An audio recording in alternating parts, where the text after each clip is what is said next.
Hi, guys. I'm Patrick, and welcome to Pat's Take. Today, I'll give you my take on the November Houston housing market. I know you're wondering, where is this crazy market going, right? And the news headlines, guys, they're no help. I mean, market's crashing, right? Market's not crashing. Prices are plummeting, but we're still expecting positive home appreciation. It's a great time to buy, they say, right? Then they say, maybe it's not. What? Insanity. I know. You're like, so I'm here to help you put our local market into perspective, as well as give you some insight into the market as a whole and give you my take. That's right, Pat's take on what you should be doing in the current market right now. So let's jump right in. In October, our month's inventory, guys, in Houston and surrounding area was 2.8 months, and nationally it was 3.2 months. So for those of you that don't know, months inventory is how long it takes for the market to absorb all homes currently on the market at the current sales pace, not price, but sales pace. So Pat, what does that mean? What does that mean? So for instance, let's say that on average, buyers that are buying in a specific market are purchasing, say, 1,500 homes, right? In that area, 1,500 homes a month. And there's a total current inventory of about 5,000 homes in the market in that area. So if buyers are purchasing 1,500 and there's 5,000 available, we take the 5,000 current available inventory for the month, and we would divide that by 1,500, which is being purchased every month by buyers, and we'd get a number. In this case, the number would be 3.3. And that 3.3 represents how many months it would take to sell every single home currently on the market, right? And we call that the absorption rate. Now, keep in mind, we're saying that if you had those 5,000 homes, we're saying that's it. No new homes are coming on the market. It's just 5,000. That's it. No new homes come. It would take 3.3 months just to sell all those 5,000 homes if 1,500 were being bought every month. All right. Hope that makes sense. Now, back to our 2.8 months inventory, right? Guys, 2.8 months inventory is considered a seller's market, which means the seller has an advantage. What do you mean seller has an advantage? Simply put, just look back the last few years, right? Depending all this craziness, 20 people around the block, right, bidding on the homes, and builders are like, hey, take a number. Hey, we're going to rewrite our contracts, and pretty much, hey, what we say goes. And if you don't like what we're saying, hey, hit the road. It's our way or no way. All that, that's a seller's market. Do what we want. Give me your firstborn. I want your car. I want this. Just seller's market, right? They're in charge. They get to dictate. They tell you what they want. So let's take a quick look at months inventory of homes for sale. 6 months supply, right, is generally considered balanced. So you'll see on here, it shows balance, and it actually says 6 to 7. Now, we say balance. Some people say neutral, one and the same. It's either neutral market, balanced market. What that really means is it's not really leaning to the seller or to the buyer. It's kind of neutral. Neither party really has an advantage. It's kind of like, hey, let's see what we can work out. That's 6 to 7 months. Now, if it's greater than 7 months, right, it's taken longer than 7 months for homes to move, right, to be absorbed, right, month inventory I just explained to you, over 7 months, that's a buyer's market. That means buyers get to come in and say, hey, seller, you want me to buy your house? There's 5 others over here. They're all just sitting there. You want me to buy yours? Let me tell you what I want. That's a buyer's market. Seller's market, obviously, less than 6 months. And I won't go into detail because we've been in the seller's market. So just think about all what you've experienced the last couple of years. So based on where we are at 2.8 months inventory, right, in the Houston and surrounding area, there needs to be an understanding that for sellers, they still have the upper hand. So if it's 2.8, we're under that 6, right? So it's still considered to be a seller's market. So sellers have the upper hand, right? Well, one thing to note is markets are best viewed on a micro level. Micro level.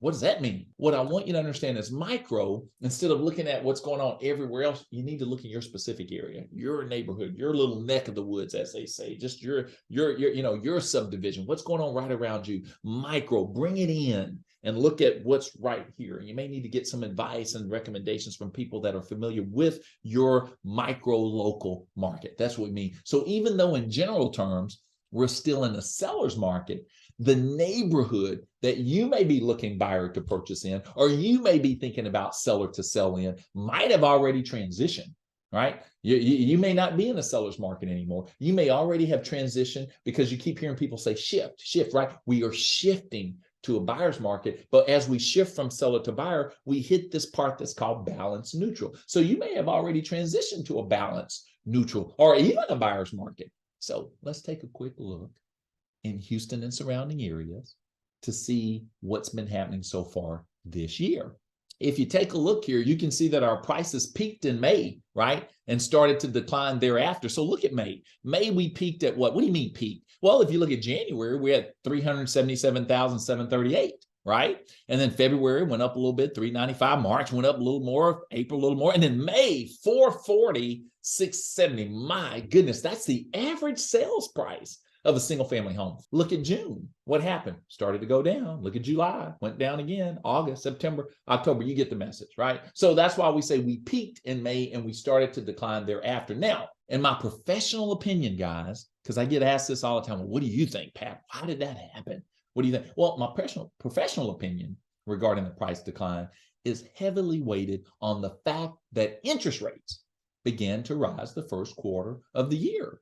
And had I mean, guys, listen, if you were to go back and look at rates and where rates were like the first quarter, January, February, March, you're going to see that rates were like on average 3.45, 3.76, February, March, like 4.1. So really about mid threes to low fours, right? Then the second quarter, rates started to hit that 5%, mid 5% range, right? And that's where I think buyers started to say, wait a minute, hold on. And when buyers said, wait a minute, hold on, I think that's where you can begin to see the effect on sales price, right? For people closing in May, if you go back, remember that peak? For people closing in May, you got to remember, the guys, when you find a home, if you find a home today, you don't close on it tomorrow. Typically, you find a home, you go into contract, you do inspections, you do all these things. So on average, it could be 45 days before you close. After you're under contract, could be 30. Some cases maybe 21, but on average, a month and a half. So for many people closing in May, which was the peak, the 440, they were probably under contract maybe in March, April, right? So if that's the case, I want you to understand that's when the interest rates were actually pretty good, right? We said January, February, March, rates were like 3s, 4s. So a lot of people closing in May probably contracted earlier in the year while interest rates were still relatively low, but climbing, starting to climb, right? However, as buyers started to feel the pinch, right? There was a pinch, I will say a pinch on their wallet. Let's say that, for a while there, we had these fat wallets, all this money, we're getting all this incentive, some of you, checks are coming in and you just money, right? Purses are heavy, feel like you got concrete blocks in there, but it's money, right? But now all of a sudden rates are going up, things are changing. It's costing you more at the pump. You go get some milk and eggs and oh my God, you're like, what? That's 3 times what I used to pay. Oh my God, that money's going out. All of a sudden, your wallets are feeling lighter. Your purses aren't quite as heavy. You see the effects that pinch has on society as a whole, but more importantly, on the sales price, right? And that's why I think sales prices begin to slip during what's normally, guys, a peak buying season. Summer is typically the busiest time of year for real estate. Why, Patrick? Why? Well, because normally, if you're out of state, right, families, right, you got the kids are in school, you're like, oh, I don't think I want to pull them right out in the mid-semester, midterm. I don't want to do that and then go and enroll and do all this. And you know what? I want to let them finish this semester. Matter of fact, let's finish this school year. We're going to wait till school's over. Once school's out, then we're going to pack up, load the U-Haul, get the van, whatever, and we'll head on to wherever we want to go, right? So summer, May, June, July, that's typically when it's extremely busy. That's normally the peak season for real estate. But you'll notice on that graph I showed you, May it peaked, June, July, still summer. Prices started to go down. Again, interest rates. All right. So you'll also see that the month's inventory, if you pay attention to the graph I showed you, the month's inventory has doubled since the beginning of the year. I mean, in January, we 1.4, right? 1.4. It was averaging 1.4 months. That's how much inventory we had. That's all. Remember what I told you? I mean, in 1.4 months, boom, it's gone. We don't have nothing else went on the market. It's gone in 1.4 months. But look at October. We're up to 2.8. Now it's almost taken 3 months to move that inventory. Okay. So the question should be, what's contributing to the shift? Pat, what's contributing to the shift? What is this all about? Well, I've already told you. The number one thing, in my opinion, is the interest rates. It's not cheap now to borrow money anymore. If you want to borrow money, you're going to pay. It's going to cost you. You can't get it for 2.8%. If you didn't refinance back then, if you had a house, and if you didn't buy back then, oh my God, it's going to cost you a whole lot more. And I'm going to show you that in a minute. We're going to really take a deep dive in that because I need you to understand that. But if we were to look at where rates were when we started this year and where rates are now, we'll see, guys, you're going to see, matter of fact, I'll show you. Rates at the beginning of the year, January, was 3.45%. What are they today, October? 6.9.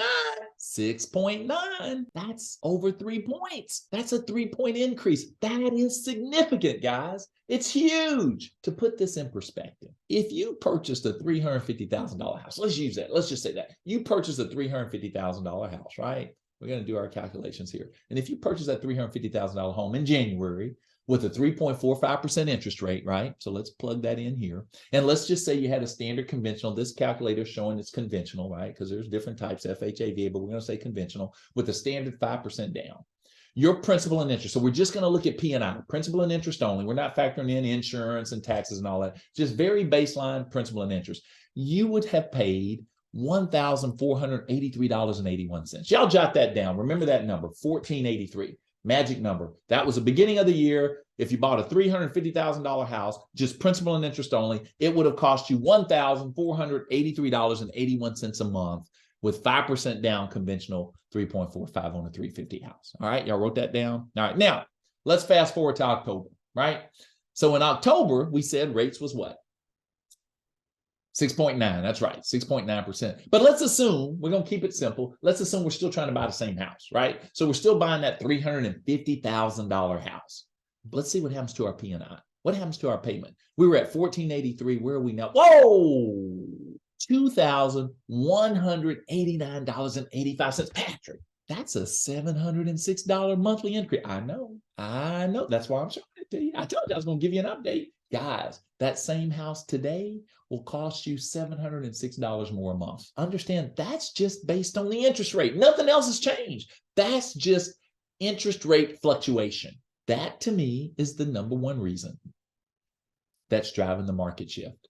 Interest rates, right? So we are shifting, we are transitioning from a seller's market to a buyer's market.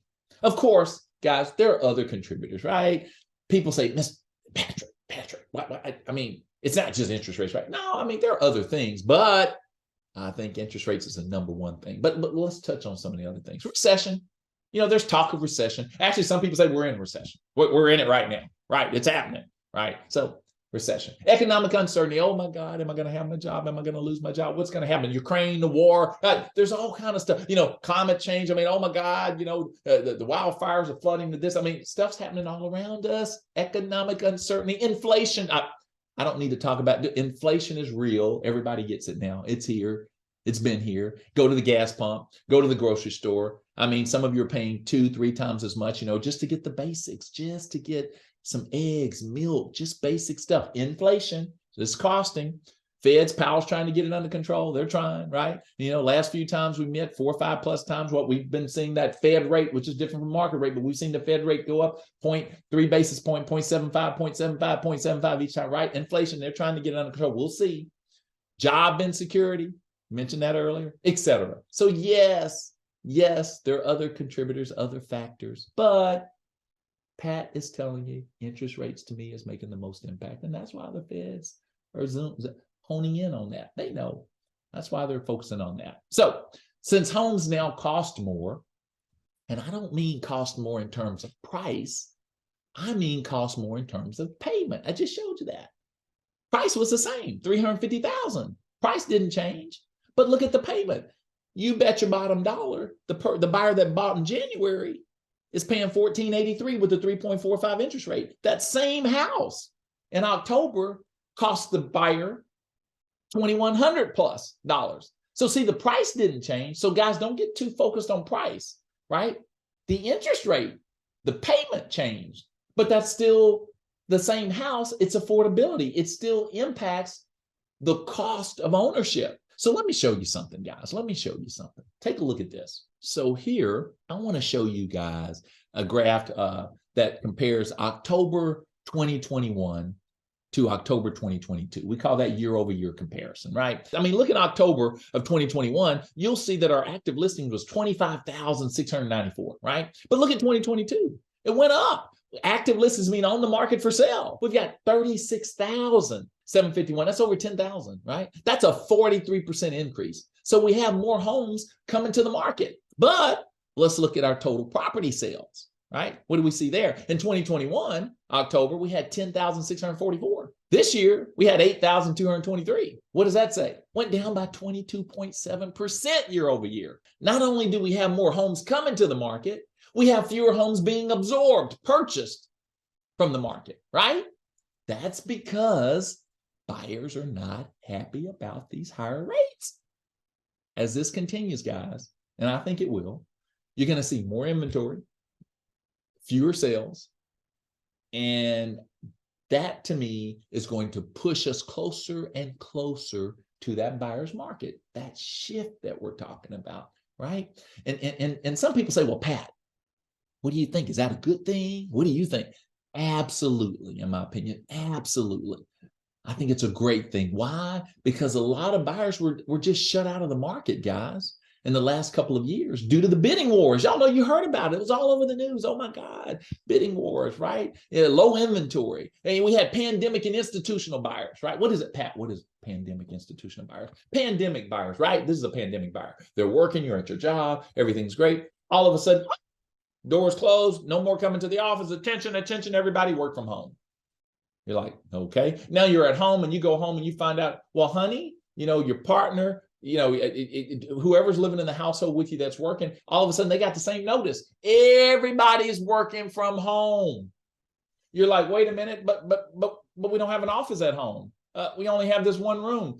We're not set up. Our house is not really set up for us to work from home, especially 2-3 of us, right? So what do? I need to go find a house. I got to get something better floor plan, something that's more suited to the needs because I'm working from home. That's the pandemic buyer. So those buyers had to go out and get something that was going to allow them to still function and work from home, where the kids could still play and the pets and whatever, and they could be on a Zoom or be doing whatever they need to do. And you're not hear all this. They needed a different environment for that. They had to get another house. Pandemic. Institutional buyers. Oh my God.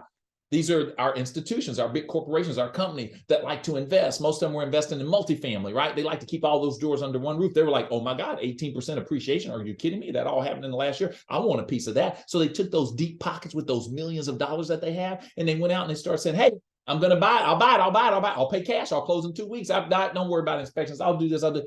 Institutional buyers. That was your competition too. And I could go on and on, but I won't, because I got to keep it. They told me, hey, Pat, you got to keep the video show. Okay. So many buyers simply just couldn't compete, right? Just couldn't compete.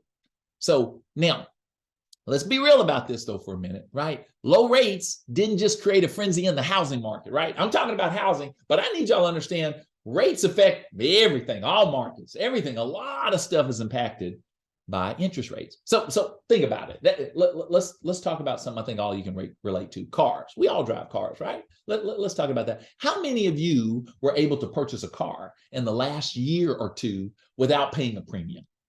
Premium? Pat, what do you mean premium? Remember, guys, years ago, you could go to car lot, right? Go to the dealership and you see the sticker on the car and you'd be like, okay, it's $25,000. That's the sticker price. That's after shipping, delivery, and all that stuff, right? All the extras, right? $25,000. You're like, yeah, I'm going to go in and negotiate, right? We're going to haggle down. I'm going to get it for 21, whatever. Here's another car, sticker price, $58,000. I'm going to get it for like 50, 55, 51, 52. And you could do that. You'd go in, you'd come out. Yay, you're successful. Yeah, listen. During the pandemic, went out. First of all, there were no cars on the lot to purchase. You drove by, lots were empty, right? And when you talk to the salesperson, they say, hey, if you did see a sticker, they said, listen, let me tell you, You don't need to say it. Don't waste your time. Look, first of all, no, you're not going to have to pay that sticker price. You're like, yay. They said, actually, you're going to pay a premium price. You're going to pay $3,000 for this. For these models, you're going to pay $3,000 above sticker. And for these models, you're going to pay $5,000 above sticker. Oh, and by the way, not only are you going to pay a premium above sticker, I'm going to put you on a wait list. And I'll let you know when the car's coming in. You know, it may be on a container sitting out there right now. We're still waiting on them to come, but when they come, I'll let you know. And hopefully by then, premium hadn't gone up or whatever, because we can't just lock it in for you right now. You know, we got to, because we got so many people in there. Right. So there were no cars to purchase. It was so bad, guys, that some new car salesmen, they were working from home. You went to the dealership and the receptionist greeted you and said, well, you need a car sale?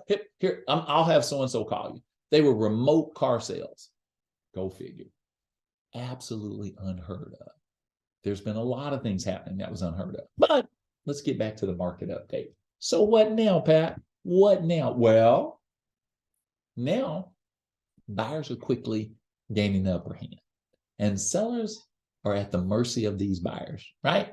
That's what's happening. A lot of sellers are in denial a little bit, but hopefully after this video, sellers, you won't be, right? Buyers, your time is here or it's coming. Get ready. So many sellers that are coming to the realization that the market is shifting and it's happening quickly are making last-ditch attempts to get their home on the market as quickly as possible. And I don't blame them. I don't blame them, because who knows where we're going to be a year or two from now. You know, we may fall way back, may not, who knows. I don't think it's going to be 2008 all over again. I've been hearing all of that. I don't believe in that, because there's just too much equity that people have in their homes. So sellers are doing that in hopes to grab in some of the momentum that we saw earlier this year and last year. But the time has truly passed, in my opinion, in most markets. There's still a few, depending on, remember, micro market. But Pat, wait, Pat. Are you saying, Patrick, that buyers have the upper hand now? Is that what you're saying, Pat? I don't know. Am I? Is that what I'm saying? Do the buyers have the upper hand? As the price of housing is starting to decline, guys, the cost of housing is still hitting new highs. Understand that. Price is starting to decline. Appreciation is decelerating, but cost, there's a difference between sales price and cost, right? Cost of housing is still hitting new highs. Why? Because of the interest rate. Remember, interest rates. Rates have taken a dip, some people say, right? Pat, but they've taken a dip. What's going on? And they have, you know, October 6.9, right? Mid-November 6.6. Okay, we took a dip. That we went 6.9, 6.6. But guys, that's a far cry from January 3.45. I'm just saying.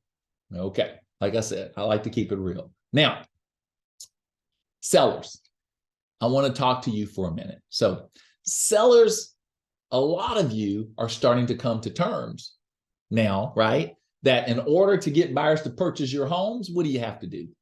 You got to make them more affordable, right? You got the people that want to buy, but they need to be around 1483, like at the beginning of the year, for 350. Don't think you can still sell at 350 and still attract that same volume of buyers. It's just not going to happen, because 6.6 rate, you see the price, right?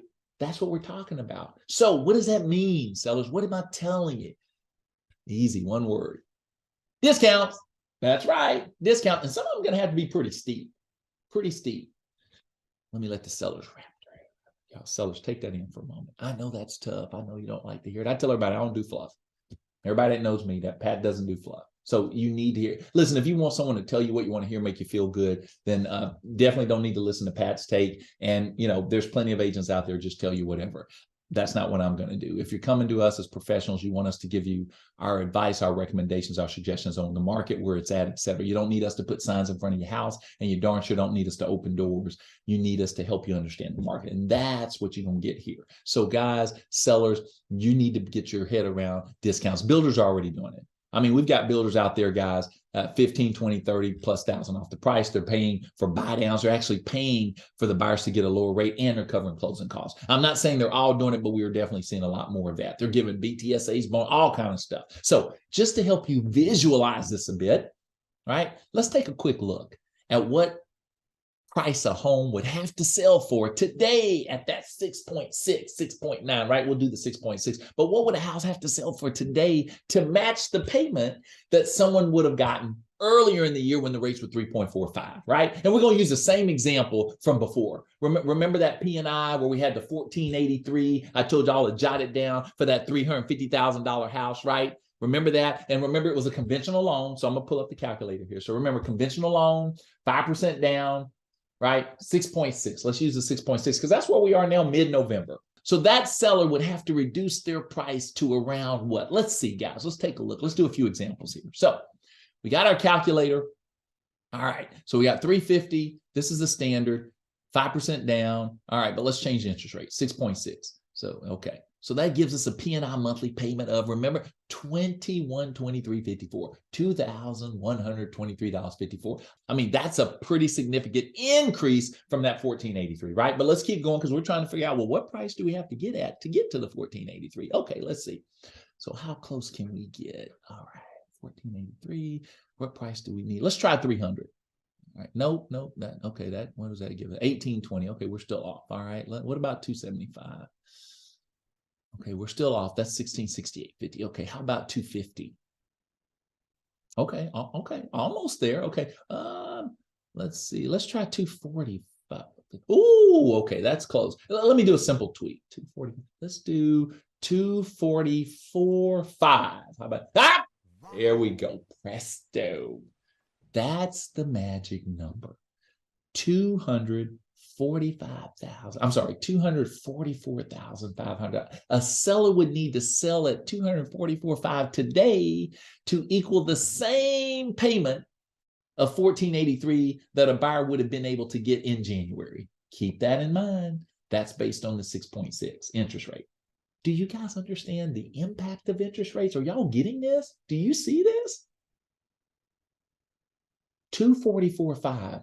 That's just over $100,000 in price. That's a price reduction of $100,000 just to match a payment that someone could have gotten in January for a home at the exact same price. So let's let that sink in for a moment for both my buyers and my sellers. Why pad for my buyers and myself? First of all, $100,000 is huge, right? But why do I want it to sink in? So buyers, while it's sinking in, think of this. If you had bought in January, because a lot of you are on the sidelines, because you're listening to all this and you're all confused and you're Googling this and you're like, what do I do? Oh my God. And you're getting all these mixed messages, right? People telling you, they all sound like they know, and they're telling you this, but it's all different messages. You're like, I don't know. So you just get paralyzed and you just stay on the side. For those of you that got paralyzed in January, you stayed on the side, and now you're coming up and you're like, well, but I need a house. I don't want to throw my money away to rent. I need some. Now you want to buy. Look what just happened. You could have gotten it for $1,483, now you're going to pay $2,100. If for most of you, you're not going to be able to get to $350. You're going to have to buy something for $244 because your debt to income is not going to work for you, right? Sellers, for you, you had all these buyers. If you had sold back in January with the lower rates, you had a whole lot more buyers that could afford your house. Now, if you want to get in front of the same group of buyers, you got to drop it to $244.5. That's $100,000 you lost. Okay, I think y'all are getting it. All right, so for some individuals, guys, $100,000 again. For some individuals, they could have bought a second property. You could have bought a condo, right? And have it as an investment and have some money coming in. For some of you, could have bought some cars. One bought 2, 3 cars. The car lot is empty because you bought 3 cars, right? With that $100,000, you just invest the money. But $100,000, oh my God.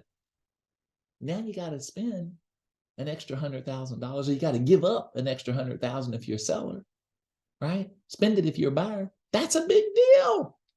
Huge, guys, huge.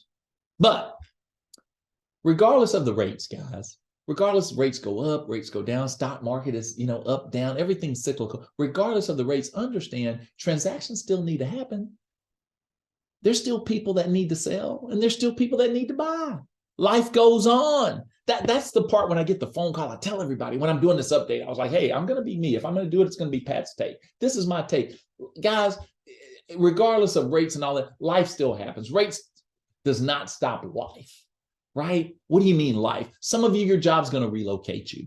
And when you get relocated, you have a house here you can't afford to carry to. You can't keep this house and buy the new one there. And you don't want to go to the new state and rent and make the landlord rich. So you got to buy. It doesn't matter where rates are. You got to buy, which means you got to sell. So relocation, financial hardships. Oh my God, maybe you lose your job. Okay, well, if you don't have money coming in, you can't pay the mortgage, right? What are you going to do? You probably need to sell. Don't lose your equity. Get educated, figure out the different options. Also, some of you, like, your family's growing. That 1 bedroom, 2 bedrooms not going to cut it. You need 3, 4 bedrooms. You need to buy. You can't say, oh, the rates are high. What are you going to do? You need room. Some of your kids are going to college, and some of you, I know it well, but I'm going to just hold off. I'm going to keep my 6-bedroom, 4,000 square foot house, and I'm going to pay all these high utilities. I'm going to keep paying the guy when you really probably need to be in a 2-bedroom. Life happens, life continues. For many of you, we still got to deal with this. You still need to buy, still need to sell. All right, enough of that. But remember, sellers, in order to sell today, you are going to need to be prepared. So here are a couple of things that I'm going to say to my sellers. Number one, y'all listening? Discount. Yeah. Buyers, y'all should be like jumping up and down because y'all just went through all this. Hey, sellers, discount. Some of them is going to need to be significant. I said that earlier. In order for you to move your property, you need to be prepared to give discounts, or you might find yourself stuck with it. And who knows where we're going to be. I told you, nobody has a crystal ball. If anybody promises you guys, or I'm going to say guarantee, I guarantee the rates are going to drop. I guarantee that you should run. There are no guarantees in life. In my opinion, there are no guarantees, definitely in real estate, stock market, et cetera. There's no guarantees. All you can do is get educated like you're doing now, and try to understand market movement shifts and things like that as best you can. And then listen to the market. Listen, so that's number one. Number two, being very agreeable to buyers' demands. Sellers, we're transitioning to a buyer's market. Buyers are now going to be in charge, right? They're going to call the shots. So if a buyer says, hey, I did inspections, I've got these items, I want these things done, I want them repaired, I want you to do the repairs for me, whatever, you may need to do it. Buyer might say, hey, I'd like some contribution towards my closing costs, need some credits. They might say, hey, I like your washer, dryer, refrigerator. Matter of fact, I like your kitchen, your living room set, right? I'd like you to leave that. Sellers, you might have to say, okay. And remember, sellers, in the height of all this, how you guys were saying, hey, I want your firstborn, I want your car, I want all that. And they were like, okay, all right, I'll give it to you. Okay, please. Now it's their turn. Now, guys, here's an example of what I mean when I say, listen to what the market is telling you. There's a company, guys, called Divvy, D-I-V-V-Y, right? So Divvy is a company that assists with getting credit challenged buyers into homes sooner than later. The goal is buyer wants to buy. Buyers are like, I don't want to keep throwing my money away to rent. Rent's skyrocketing, right? It has skyrocketed. A lot of buyers are like, my God, I'm paying $2,300, $2,100, $1,800, $1,700 just for rent for 1 bedroom, a studio, 2-bedroom. If I'm going to pay that, I'd like to own. But credit, whatever, life can't get approved. Divvy steps in and says, okay, I'll buy the house cash. Tell me which one you want. And then they work out terms with the buyer, and, they allow the buyer over time, get their situation better and improve so they can get financing. So now they can purchase the house from Divvy. So you can look it up. I'm not, pushing Divvy. I mean, there's other programs out there too, but the point is Divvy is a player in the market. They're in the market. That's what I want you to understand. And so I said, listen to what the market's telling you. So in November, a notice came out, November 14th to be exact. There was an announcement that Divvy made, right? And they basically said, hey, we are going to start adjusting our offer pricing for homes going forward, right? So you know what? Here, I'm going to show you guys an excerpt from that email. Let's just look at it. I want y'all to take a look. I'm going to read it to you, right? All right, so hopefully y'all can see this. It says, while home prices today are still up year over year, the rate of home price appreciation has slowed significantly. And in fact, prices are down from the peak reached earlier this year by more than 10% in some markets.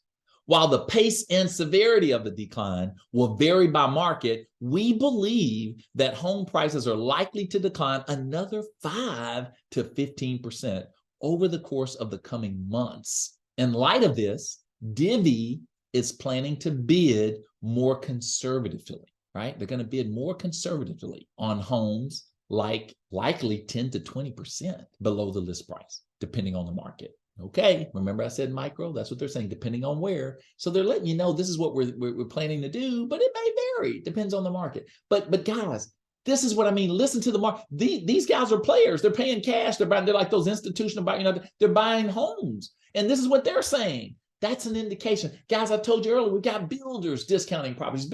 Listen to the market. Okay, all right, enough of that. If you look at our numbers, guys, let's just put it in perspective. Remember those numbers I showed you earlier, right? Remember the peak May? I'm going to tell you, if you look at our numbers, and I'll show you a quick example, we're pretty darn close to that 10% they're talking about. Take that peak May, $440,670, right? $446.70. Multiply that by the 10% they're talking about. That gives you $44,067, right? Subtract that from the $440,670. Subtract that 44.67 from that. What do you get? You get $396,603. Guys, in October, we were at 403. I think it's not too far off base to say by the end of this month, by the end of November, we're probably going to be hitting that 10% mark. We're probably going to be right at that 396, right? Okay. So I want to show you how all this kind of comes full circle if we put it in perspective. So, all right, guys, I'm going to wrap this up, right? How are you going to wrap this up, Pat? Well, I'm going to wrap it up by giving you my take. That's right, Pat's take on what you should be doing in the market today. Are y'all ready? Are you ready? Here we go. So if you are thinking about selling, or you need to sell, or you already have your home listed, first of all, I want you guys to look at your micro market. Very important. You're going to do that because that's how you're going to determine if you're in a buyer's market, seller's market, or a neutral or balanced market. That's very important because that's going to have a lot to do with your marketing and how your team markets your home and what we focus on or what you focus on or what they focus on, right? And most importantly, how do you price your home relative to the market you're in?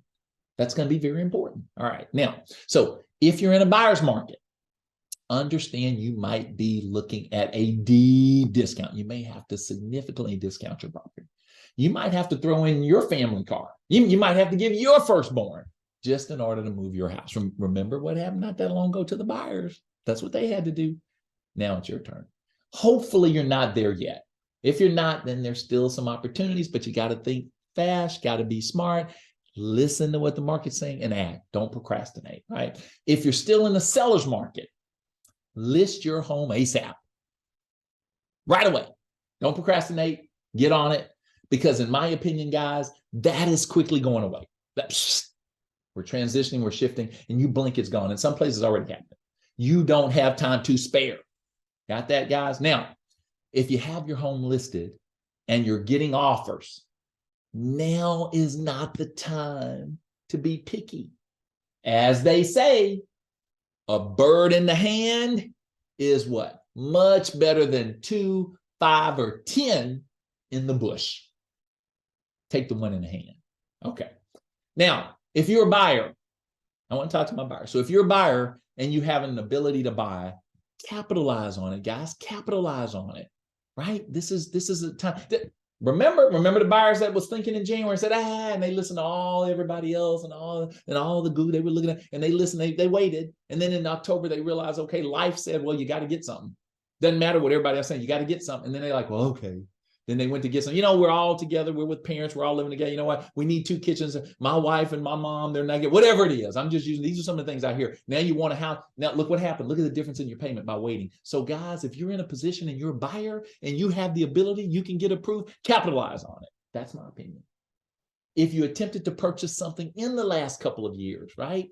Most likely you weren't successful because you were dealing with all the bidding wars and all that, right? Well, here's the good news. The good news is the ball is slowly bouncing, landing back in your court. Understand that. A lot of people are scared right now. And a lot of people aren't hearing this. Matter of fact, share it if you want. I recommend get it out there. Let people hear it. But a lot of people, you're listening to this. But there are a lot of people that have no clue, right? They have no clue, guys. No clue whatsoever. A lot of people don't have a clue. So they're on the sidelines. They're scared by these high rates. Use it to your advantage, buyers. Right? But remember what Divvy said. You do the same. When you're bidding on homes, bid conservatively on the homes. Make offers, buy a house, but be conservative with your bids. You should be getting good advice. Hopefully the people you're talking to, they're going to help you figure that out. Understand that many sellers are becoming more open to discounts due to their need to sell, which creates some great purchase opportunities for you. Remember that. Now, once rates begin to drop again, I think competition is going to increase, and so will prices. And it's coming again. Everything's cyclical. Back in the 80s, all buzz. Then we had then things went up again. Then 2008 hit. Then things went up again. And here we are. It's cyclical. Cyclical, guys. Remember that. So it's going to happen, right? It's going to happen. Remember inflation. Typically, when we're starting inflation, rates go up, and then when we're coming out of inflation, rates go down. Just remember all that. So, guys, here's the deal. Relish in what I'm going to call the sweet spot. This is a sweet spot buyers relish in it. You are in it right now today. And with that being said, what do you mean, Pat? What do you mean the sweet spot?